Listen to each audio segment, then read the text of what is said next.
Инфлацијата оди нагоре, цените повторно се без контрола, а платите стагнираат.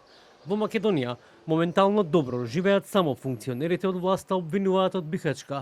Критикувајќи ги економските политики на власта, велат дека ова не е веќе само економска криза, туку ова е свесно и намерно понижување на достоинството на секој граѓанин на Македонија.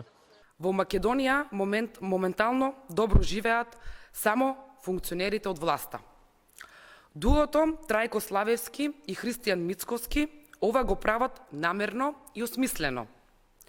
Целта е јасна – да се држат граѓаните во независност, да се држат платите на минимум додека тие ги спроведуваат своите криминални проекти и задолжувања. Ниту ги интересира состојбата во која живеат луѓето, ниту сакаат да помогнат и променат нешто реално. Ги интересираат само нивните огромни бизнис сделки. Премиерот Христијан Мицковски денеска најави дека многу скоро ќе има предлог решение за ублажување на растот на цените на прехранбените производи. Не прецизираше за какво решение се работи, но рече дека се следи ситуацијата и дека сериозно пристапуваат на решавање на проблемот.